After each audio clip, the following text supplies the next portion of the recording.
O autor do hino do Cruzeiro não entrava no prédio onde aperfeiçoou a arte que descobriu ainda menino. É uma alegria imensa. Quem sou eu para saber falar? A alegria que está por tudo isso é que eu estou gaguejando. Eu não estou gago não, mas hoje eu estou gaguejando. Eu estou tão emocionado com essa oportunidade.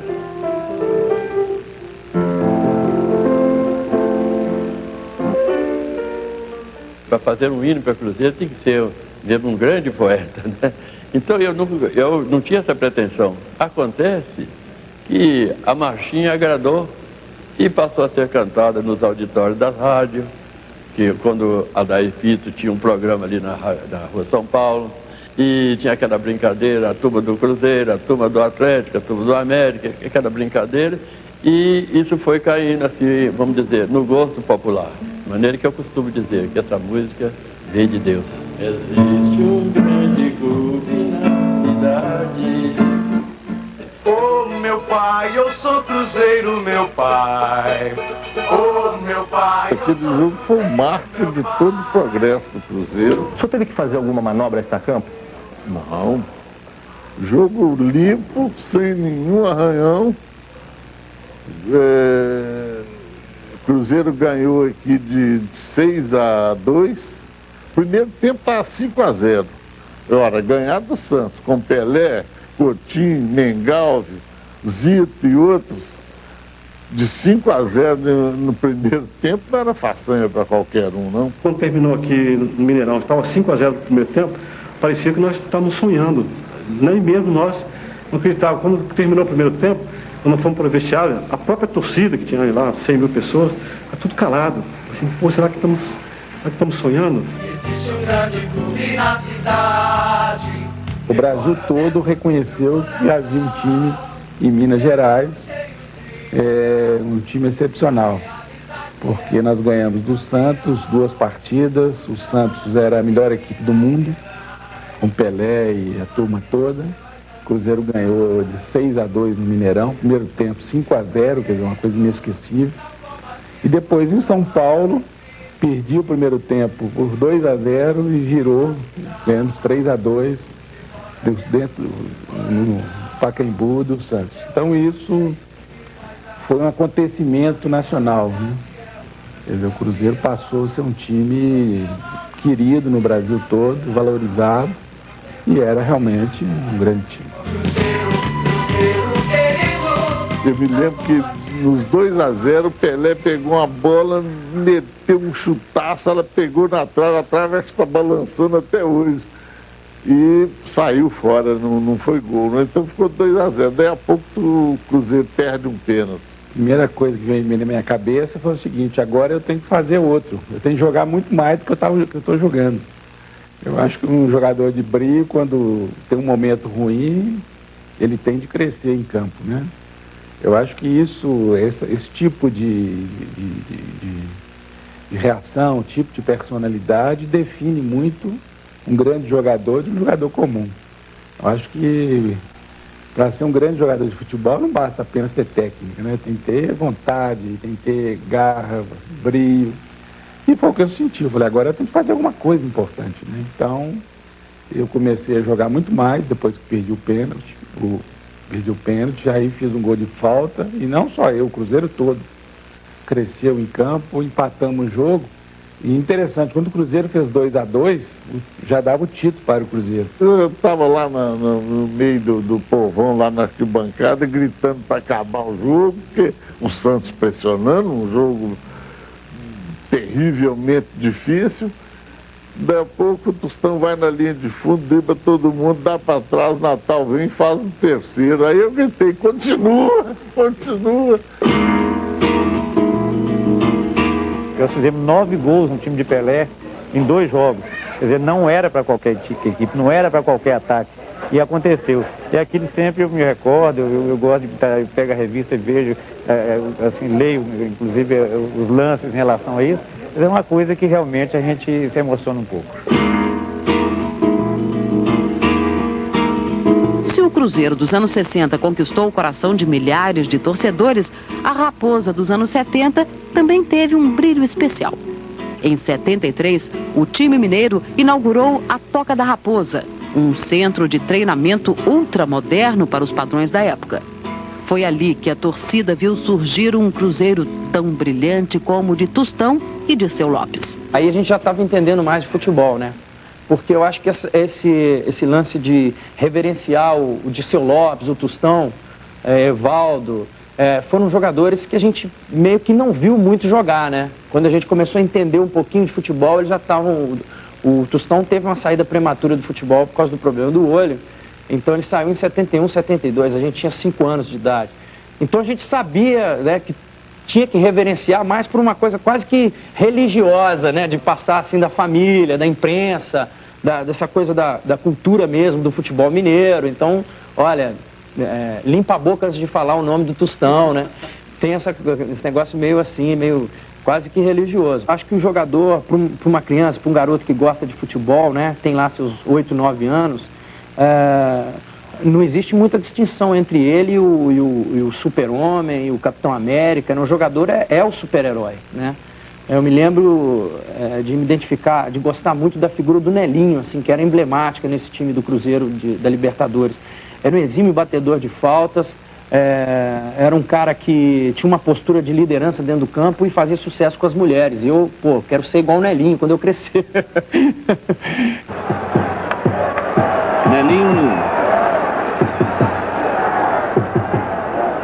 Nelinho. Continua Nelinho. Tá aí. Camisa 4, Nelinho. Cruzeiro 2, Santos 0. 31 minutos. Exatamente 60 segundos após Palhinha inaugurar o marcador. Lance pessoal de Nelinho, camisa número 4. Foi se adentrando, a defesa deixou uma pancada violentíssima de perna esquerda. Era um timaço e eu comecei a me projetar e o Cruzeiro disputando tudo que era título, eu fui à Copa do Mundo. Então o Cruzeiro representa tudo na minha vida, porque foi a base da minha carreira foi o Cruzeiro. Foi o Cruzeiro que eu conquistei os títulos mais importantes, né? Foi onde eu fiquei conhecido para o mundo inteiro. Então eu sou grato até hoje ao Cruzeiro, né? E aqueles jogadores que jogaram comigo na época. O Joãozinho era fera. Todo jogo, o Joãozinho era um show, né? Era um show à parte e tal. Joãozinho, eu acho que é um ídolo muito particular do Cruzeiro, né? Porque ele não estourou assim com a camisa da seleção brasileira. Depois ele foi pro Inter também, Então acho que ele é muito, é muito querido pelo torcedor e muito particular, assim, porque ele jogou em poucos clubes, talvez o Cruzeiro e o Palmeiras, se não me engano. Então realmente eu acho que esse é um das maiores figuras assim desse time que a gente presenciou mais, né? Eu não lembro o contra quem, mas um gol que o Joãozinho fez que foi fantástico, cara. Passou por 3 zagueiros, eu acho, se não me engano, 3-2, o goleiro saiu, puxou por trás, assim, mandou a bola. Caramba! Intermediária, suspendeu o próximo ataque, tentando um passe para Joãozinho, uma bola longa, corre Joãozinho, está para a ponta esquerda, atenção, acredita na garoto, penetrou na grande área, driblou, vai marcar, driblou o goleiro, chutou no canto, a bola passa, gol! Golaço! Gol! Gol! Gol! Gol! Gol!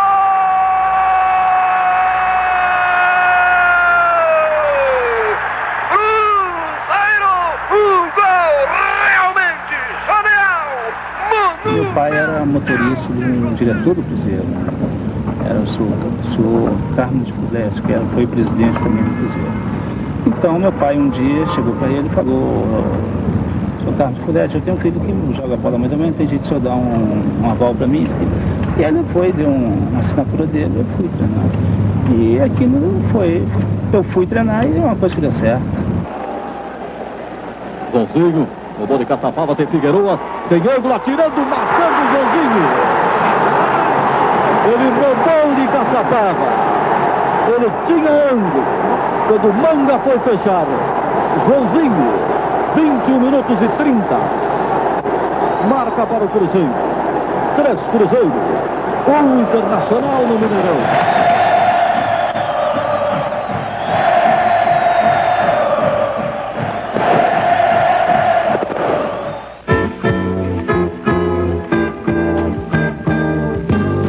Em 76, o Cruzeiro chegou ao título mais importante de sua história.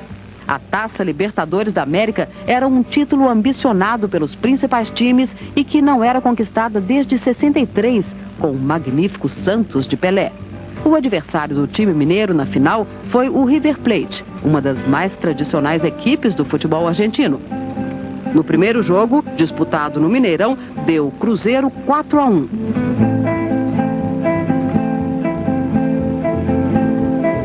Na partida de volta, disputada em Buenos Aires, deu River 2-1, o que obrigou à realização de um jogo extra, marcado para o Estádio Nacional de Santiago, no Chile. Depois de estar vencendo por 2-0, o Cruzeiro permitiu o empate do time argentino. Mas quando o jogo parecia tomar o rumo dos pênaltis, uma divina irresponsabilidade acabou levando o título para Belo Horizonte. Eles empataram 2-2 com a gente. Nós estávamos ganhando de 2-1, eles fizeram a mesma coisa. Na hora que o Raul pediu a barreira, tudo aí o cara bateu e já saiu vibrando. Aí faltando 2 a 3 minutos, teve essa falta, o Nelinho acertou, ajeitou a bola, quando ele deu uns passos para trás, para correr para bater, e o goleiro lá medindo a barreira, tudo, eu vim e já bati, e já também saí vibrando, que nem o time dele, o rapaz que fez o gol dele. O Zezé falou que eu era irresponsável, que eu era moleque, e queria me bater de todo jeito.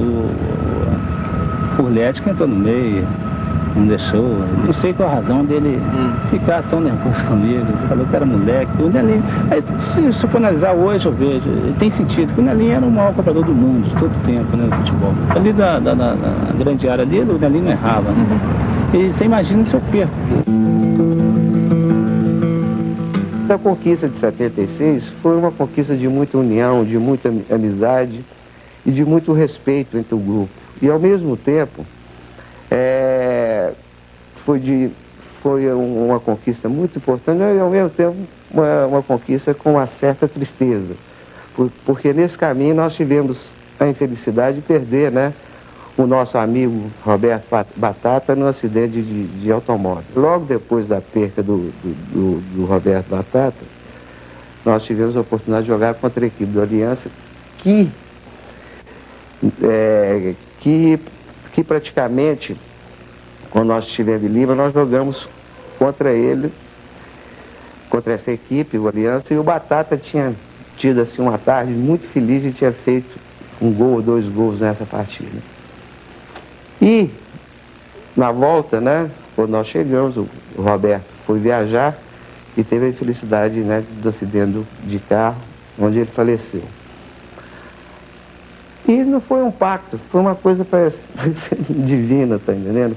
Porque antes de começar a partida, em homenagem ao Roberto Batata, foi colocado, né, rosas, né, com o número 7, enfeitando aquela parte do campo onde ele jogava. Casualidade ou não, né, nós tivemos a felicidade de ganhar de 7, né, onde eu fiz 3 gols e o Jairzinho fez 4.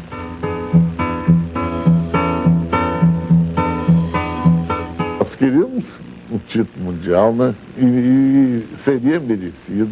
Perdemos nos últimos minutos, até os 38 minutos, a 0-0, mas jogando debaixo de neve e gelo no campo. Aos 38 minutos fizeram um gol. E aí, o segundo veio em consequência. Aqui em Belo Horizonte, Cruzeiro e Bayern de Munique, foi uma partida incrível. E o goleiro da Alemanha só não fez chover naquele dia. Quem mais se aproximou dessa equipe dos anos 60, acho que foi a equipe do Cruzeiro de 76, que conquistou a Libertadores da América. O Cruzeiro sai jogando com o Eduardo, vencendo de 2-1 a Aliança aqui no Mineirão pela Taça Libertadores. Jair solto pela direita, contra ele Castilho, ganhou Jair, saiu o goleiro, tocou Jair,